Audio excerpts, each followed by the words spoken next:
ছাত্ৰ ছাত্ৰীসকল সকলোকে লাৰ্ণ উইথ আছ ইউটিউব চেনেললৈ আদৰণি জনাইছোঁ। আশা কৰোঁ এই চেনেলটোৱে সকলোকে কিছু হ'লেও সহায় কৰিব। এতিয়া আমি আজিৰ আলোচ্য বিষয় দশম শ্ৰেণীৰ গণিতৰ ত্ৰিকোণমিতিক অনুপাতৰ মাজলৈ আগবাঢ়োঁ। ছাত্ৰ ছাত্ৰীসকল, ত্ৰিকোণমিতি হ'ল ত্ৰিভুজৰ কোণ আৰু বাহুৰ বিষয়ে আলোচনা কৰা এটা বিষয়। এতিয়া আমি সমকোণী ত্ৰিভুজৰ ক্ষেত্ৰত সূক্ষ্ম কোণবিলাকৰ সাপেক্ষে তাৰ বাহুবিলাকৰ অনুপাতৰ বিষয়ে আলোচনা কৰিম। তোমালোকে এতিয়া মই বৰ্ডত অঁকা সমকোণী ত্ৰিভুজটোলৈ মন কৰা। মই ABC নামাকৰণ কৰিছোঁ। এই ABC ত্ৰিভুজৰ বি কোণটো হ'ল সমকোণ, তোমালোকে নিশ্চয় ধৰিব পাৰিছা, আৰু বাকী দুটা অৰ্থাৎ A আৰু C হ'ল সূক্ষ্ম কোণ। যিকোনো সমকোণী ত্ৰিভুজৰ বাহু তিনিটাক আমি নিৰ্দিষ্ট নাম দিব পাৰোঁ। সকলো সমকোণী ত্ৰিভুজৰ ক্ষেত্ৰতে সমকোণৰ বিপৰীত বাহুডালৰ নাম হ'ব অতিভুজ। ইয়াত বি কোণটো সমকোণ, তাৰ বিপৰীত বাহু AC, গতিকে AC হ'ল ইয়াত অতিভুজ। মনত ৰাখিবা। আৰু সূক্ষ্ম কোণৰ বিপৰীত বাহুডালৰ নাম হ'ব লম্ব। সূক্ষ্ম কোণ A বা C, A হ'লে A ৰ বিপৰীত BC, গতিকে A ৰ সাপেক্ষে BC হ'ব লম্ব, আৰু C সাপেক্ষে AB, AB হ'ব লম্ব। সমকোণী ত্ৰিভুজৰ আনডাল বাহু যিডাল থাকিব সেইডালৰ নাম হ'ব ভূমি। যদি মই A কোণটো লওঁ, BC মই ইতিমধ্যে পালোঁ লম্ব, AC পালোঁ অতিভুজ, তৃতীয়ডাল বাহু অৰ্থাৎ AB হ'ব A কোণৰ সাপেক্ষে ভূমি। ঠিক একেদৰে C সূক্ষ্ম কোণৰ সাপেক্ষে BC ডাল হ'ব ভূমি, কাৰণ AC ডাল অতিভুজীয় হ'ব আৰু AB ডাল হ'ব লম্ব বুলি আমি গম পালোঁ। অৰ্থাৎ ভূমি হ'ল সূক্ষ্ম কোণৰ সন্নিহিত বাহু যিডাল অতিভুজ নহয়। এতিয়া যদি আমি আঁকি লোৱা ABC ত্ৰিভুজলৈ মন কৰোঁ, তেন্তে দেখিম যে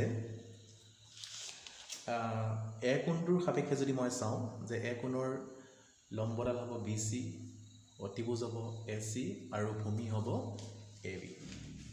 ঠিক আছে। এতিয়া মই এই সূক্ষ্ম কোণটোৰ সাপেক্ষে এই সমকোণী ত্ৰিভুজটোৰ ত্ৰিকোণমিতিক অনুপাতবিলাক চাম।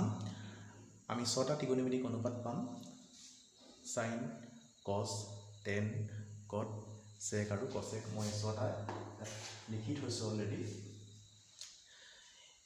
মই A কোণটোৰ সাপেক্ষে লৈছোঁ, গতিকে সাইনে, কছে, টেনে, কটে এনেকৈ লিখিছোঁ। এতিয়া যিকোনো সূক্ষ্ম কোণৰ কাৰণে সাইনে কি দিয়ে আমাক?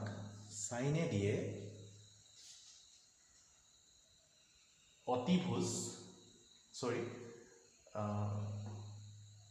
লম্ব আৰু অতিভুজৰ অনুপাত। সাইনে আমাক দিয়ে লম্ব আৰু অতিভুজৰ অনুপাত।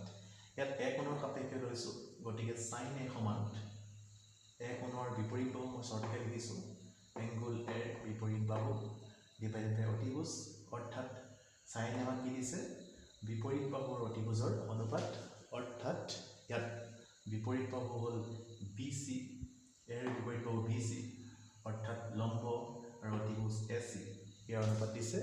গতিকে সাইন A সমান হ'ব BC বাই AC।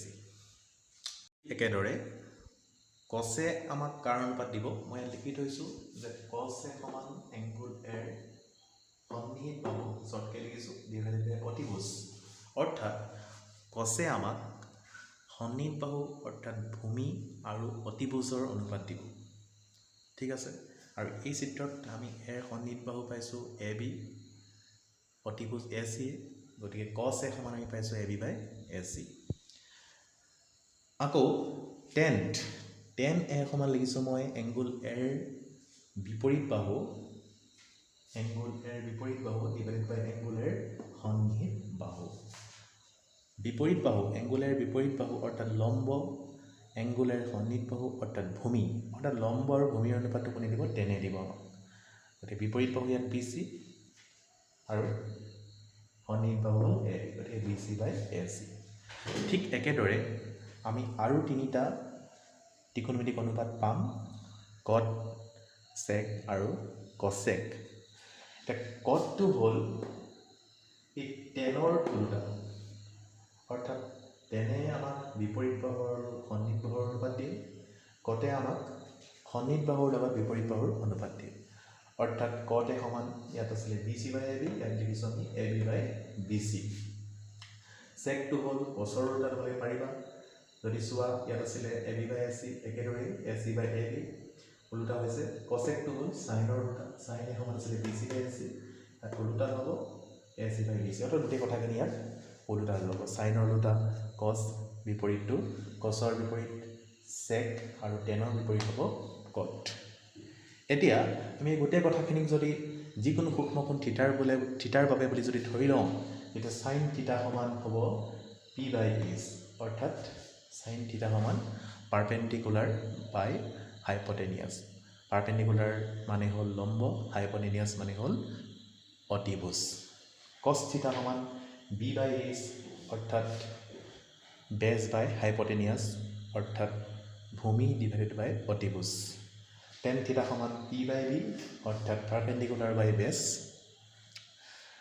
এতিয়া এই কথাখিনি যদি আমি মনত ৰাখোঁ সাইন কস আৰু টেনৰ অনুপাত যদি মনত ৰাখোঁ নিশ্চয় কট সেক আৰু কসেকৰ ৰেচিঅ'কেইটাও আমাৰ মনত থাকিব এইকেইটাক মনত ৰখাৰ এটা সহজ উপায় আছে আমি যদি সাইনৰ প্ৰথম আখৰটো কসৰ প্ৰথম আখৰটো আৰু টেনৰ প্ৰথম আখৰটো লওঁ তেতিয়া সাইনৰ ক্ষেত্ৰত আমি দেখিবলৈ পাম SPH এছটো মনত ৰাখিবলৈ সাম পিপল ইজ হেভ অৰ্থাৎ সাম পিপল হেভ বুলি আমি মনত ৰাখিব পাৰোঁ নেক্সট কছৰ কাৰণে আমি মনত ৰাখিব পাৰোঁ কাৰ্লি ব্ৰাউন হেয়াৰ CBH টেনৰ কাৰণে টাৰ্ণ পাৰ্মানেণ্টলি ব্লেক এই বুলি আমি মনত ৰাখিব পাৰোঁ আৰু এই অনুক্ৰমটো ঘড়ীৰ কাটাৰ দিশত হ'ব সাইন PH অৰ্থাৎ some people have curly brown hair turn permanently black অৰ্থাৎ ঘড়ীৰ কাটাৰ দিশত হ'ব বুজি পাইছা তোমালোকে ইয়াৰ পৰা ইয়ালৈ যাব তাৰপিছত ইয়ালৈ আহিব ইয়াৰ পৰা ইয়ালৈ ইয়াৰ পৰা ইয়ালৈ এইটো বস্তু ঠিক আছে আজিলৈ আমাৰ পাঠটি ইয়াতে সামৰণি মাৰিলোঁ নেক্সট পাঠত এই পাঠৰ অন্তৰ্গত প্ৰশ্নাৱলীলৈ যাম ধন্যবাদ